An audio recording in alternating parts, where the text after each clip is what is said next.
Okay. Well, I am talking to you now outside the house because they're doing construction in the house, putting some floors in. So we're walking around the neighborhood, and I just wanted to say, anything I say in here is it's not scripted.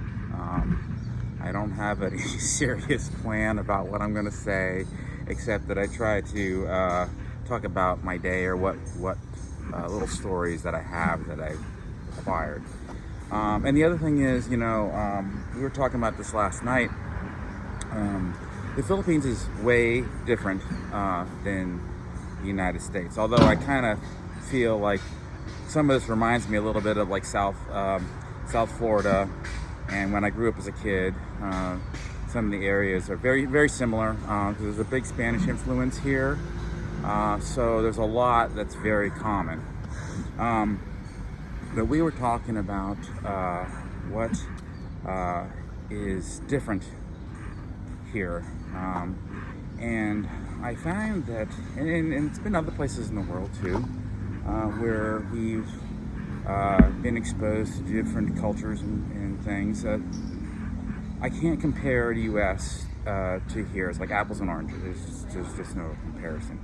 And some of my jokes are not very well received here compared to the U.S. So, like we were in Boracay doing a little touristy thing, and I was walking along the beach. It's a beautiful beach, and these two kids, it's really hard to tell with Filipinos because they may be 18, 20, 22, and they look like they're 14 or 15. It's really weird.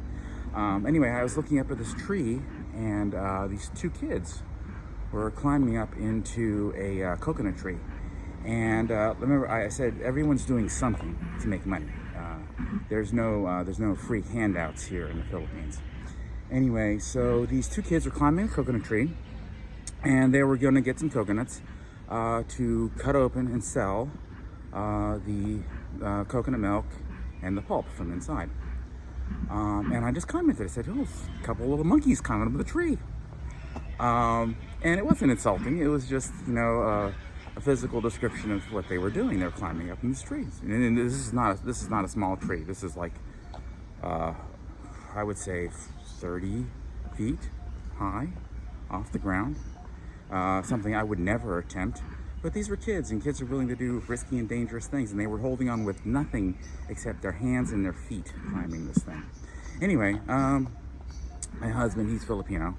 And he is like, "You can't say that. You're insulting." And I said, "I'm not trying to be insulting. It's by the actions of what they're doing. They're climbing a tree." And I said, "Oh, I'm not trying to be insulting." So anyway, and then we were out we were doing the diving, and these two little kids were swimming around the boat. And again, I just commented, said, "Oh, look, two new species of fish. They're swimming around the boat."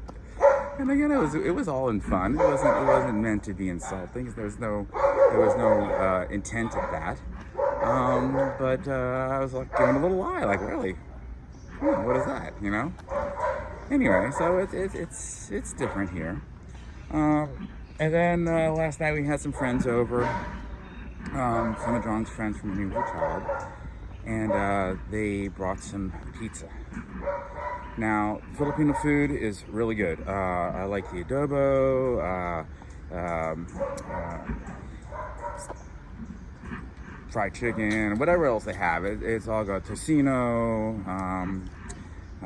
and everything's great for the most part. I had a comment that said, listen, you need to put more meat and less fat into it. Otherwise, everything is good. The taste is good. But then and again, everything I say, I'm not trying to be insulting to anybody, but I'm used to certain flavors. Like we went to his mother's house, and his mother is like sweet. And he said that, we had commented about, we were looking for some lobster. Lobster, we're on an island, some lobster. And it was very expensive in Boracay. But apparently it's not so expensive here on the mainland. I'm supposing that's because it's tourist-oriented on Boracay. So we went to his mother's house, and she prepared really a lot of lobster. I mean, I found it a lot.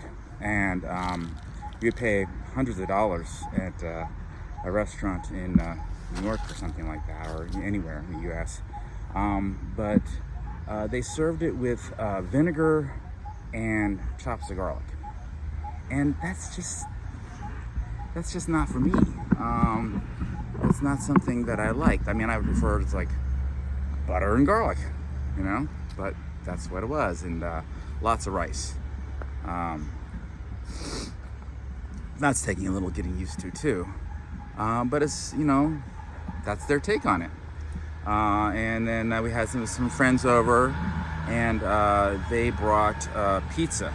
Now, whenever one culture tries to do another culture's food, it doesn't translate very well. Something gets lost in translation. So they brought this pizza over, two of them, and you know, I don't want to be insulting. You know, they're his friends. They're doing something that they thought is you know, what they should do. You know, bring something over, bring a gift, basically a gift of food, and a lot of people do that. They bring little gifts of food, which is good. But the pizza just didn't look appetizing. It, you know, kind of looked like someone had just taken a bread dough and just kind of mashed it down flat, and then they put it looked like coleslaw on top of it.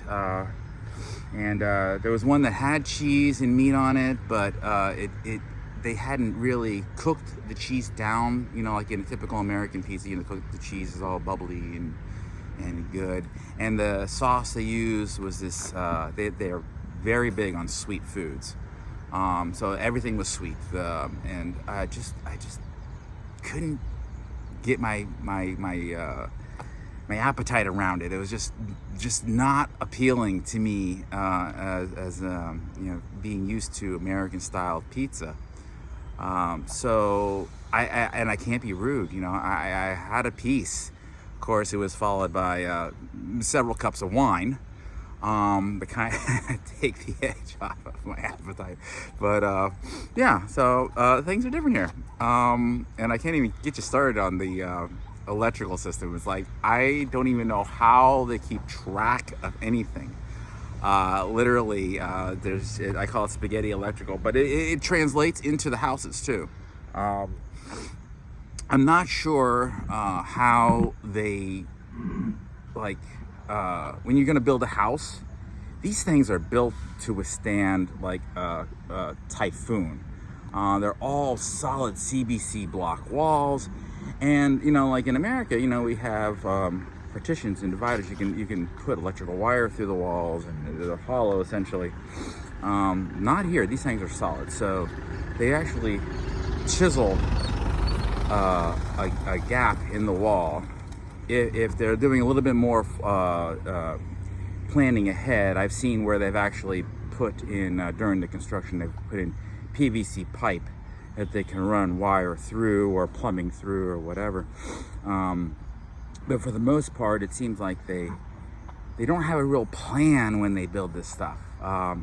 And so what happens is you've got a wire in a bathroom coming out of the ceiling with a power supply, like you have plug, literally dangling over the shower, and then another wire that is not really conduit. It was just basically a thick piece of wire that they just stapled to the ceiling, ran down the side of the wall to the light switch.